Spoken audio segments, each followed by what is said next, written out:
Hello, আশা করি সবাই ভালো আছেন। আমি আজকে ডেনমার্কের উদ্দেশ্যে রওনা দেব।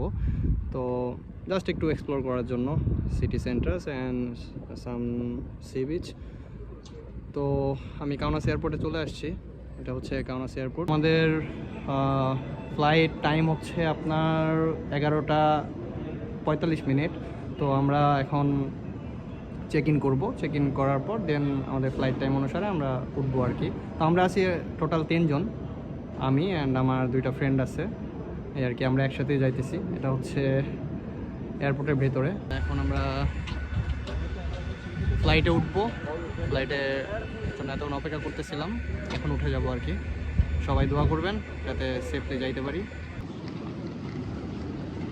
আমরা এয়ারপোর্ট নামছি, এখন আমরা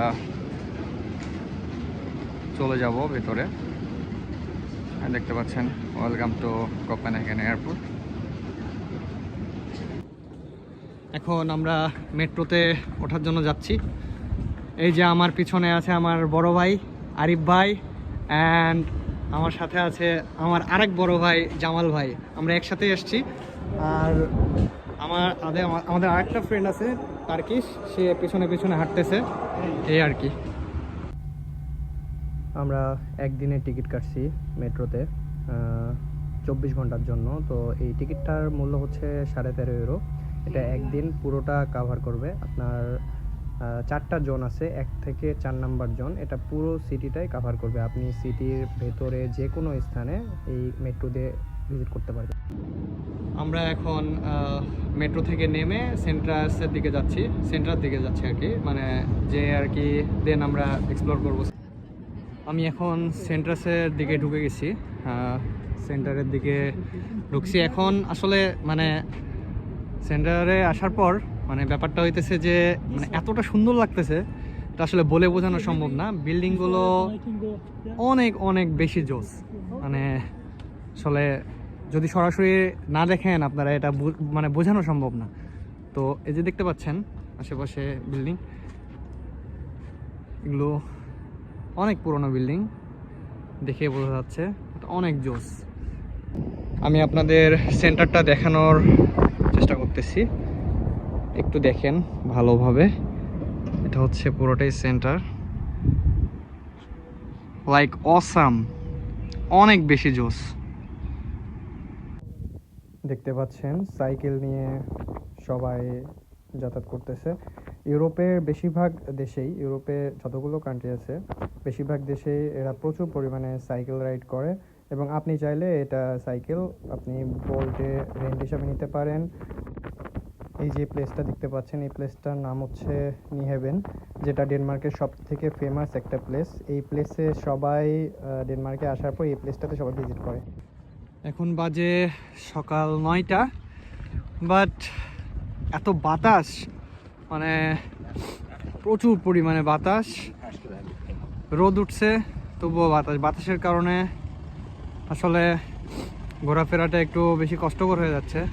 বাট প্লেসগুলো অনেক সুন্দর, অনেক সুন্দর। চারিদিকে শুধু সবুজ গাছ, আর মোটামুটি অনেক টুরিস্ট আসছে এখানে। তো আমরা আরেকটা প্লেসে যাচ্ছি, এটা হচ্ছে এখান থেকে মোটামুটি 500 মিটার দূরে, 500 থেকে 600 মিটার দূরে আর কি। আমি এই প্লেসটাতে চলে আসছি। এখানে অনেক ধরনের চার্চ দেখতে পাবেন, যেটা চার্চগুলো অনেক সুন্দর এবং অনেক অনেক বছর আগেকার, 400 থেকে 500 বছর আগে এগুলো নির্মাণ করা। এখনও যেরকম আছে তার এত বছর আগেও ঠিক এরকমই ছিল, এবং যত দিন যাচ্ছে তত মনে হচ্ছে যে আরও বেশি সুন্দর। এবং ট্যুরিস্টরা প্রচুর পরিমাণে ভিজিট করতে আসে এই জায়গাগুলোতে। আমি এই জায়গাগুলোতে আসার পর দেখি যে অনেক বেশি চাইনিজ অ্যান্ড রাশিয়ান আছে কিছু, এবং অন্যান্য ইউরোপিয়ান কান্ট্রি থেকেও আছে। অ্যান্ড আমরা যে হোটেলে ছিলাম সেই হোটেলে আমাদের রুমে সুইডেন থেকে এবং নরওয়ে থেকে আসছিল যারা, তাদের সাথে অনেক কথাবার্তা হয়েছে। তো তারাও এগুলো ভিজিট করতে আসছে। তো আমরা ভিজিট করতেছি, অনেক সুন্দর লাগতেছে। এবং এই প্লেসটা দেখতে পাচ্ছেন, এটা হচ্ছে একটা ফেমাস প্লেস ডেনমার্কের। এই প্লেসটাতে ফটো অনেক সুন্দর আসে। এটা হচ্ছে ঝর্ণা, ঝর্ণার মতো দেওয়া আছে। তো আশেপাশে অনেক বড় বড় বিল্ডিং এবং এখানে ঝর্ণা আছে। এখানে অনেক মানুষ ভিজিট করতে আসছে এবং চারিদিকে আপনার চেরি ব্লসমের গাছ অ্যান্ড টিউলিপ ফুলের বাগান আছে। তো এই বাগানগুলো অনেক সুন্দর অ্যান্ড ঘ্রাণগুলো এত জোস। আশেপাশে গিয়ে হাঁটলে অনেক বেশি ভালো লাগে এবং আমার তো অনেক বেশি ভালো লাগতেছিল। কারণ আমাদের সাথে আমার দুইটা ফ্রেন্ড আছে, তো তারাও ফটো তুলতেছে, ভিডিও করতেছে। সামনে যাকে দেখতে পাচ্ছেন ওইটা আমার টার্কিশ ফ্রেন্ড। তো আমরা একই ডিপার্টমেন্টে পড়াশোনা করি, আমরা সবাই একসাথেই গিয়েছিলাম ফ্লাইটে। তো দেখেন, আপনাদেরকে দেখানোর চেষ্টা করতেছি। অনেক সুন্দর একটা প্লেস এবং চারিদিকে লেক আছে, চারিদিকে লেক এবং মাঝখান দিয়ে একটা ব্রিজ উঠে গেছে। সেই ব্রিজ দিয়ে মানুষ যাচ্ছে, চলাফেরা করতেছে। এখানে বেশিরভাগই দেখলাম ফ্যামিলি সহ আসছে। আমরা তো আসলে ফ্রেন্ড সহ গেছিলাম, আমাদের ফ্যামিলি তো আমাদের বাংলাদেশে, সো কিছু করার নাই। বাট মনে হচ্ছিল যে একটাবার যদি ফ্যামিলিকে আনতে পারতাম অনেক বেশি ভালো লাগতো। যাই হোক, দেখেন এগুলো হচ্ছে যতগুলো মূর্তি আছে, যতগুলো গাছ আছে, সবগুলোই খুব বেশি সুন্দর। এবং এই লেকটাতে আপনি চাইলে রাইড নিতে পারবেন। এখানে কত মূল্য রাইড আমি জানি না, প্রাইসটা জানি না, বাট আপনি চাইলে এখানে রাইড নিতে পারবেন। এবং এখানে একটা ফ্লাইট আকারে আপনার একটা প্লেন আছে, যেটা আপনি পানিতে থেকে এটা আপনাকে নিয়ে ঘোরাবে, পুরো এরিয়াটা আপনাকে নিয়ে ঘোরাবে। এটা তো আপনি উঠতে পারেন, হয়তো 100 থেকে 150 ইউরো খরচ হবে, এরকম আর কি। তো এখানে দেখেন সবাই ফটোশ্যুট করতেছে। এখানে বেশিরভাগই চাইনিজ, চেরি ব্লসমের দিকে বেশিরভাগই চাইনিজ, এরা বেশিরভাগই ফটোশ্যুট করতেছে এবং এরা সবাই দলবদ্ধ হয়ে আসছে, লাইক 20 জন 25 জন একসাথে ট্যুরে আসছে সবাই। তো এরা ফটো উঠাইতেছে, ভিডিও করতেছে। যে টিউলিপ ফুলের বাগান, এখানে মাঝখান দিয়ে টিউলিপ ফুলের বাগান চলে গেছে, অনেক সুন্দর লাগতেছে।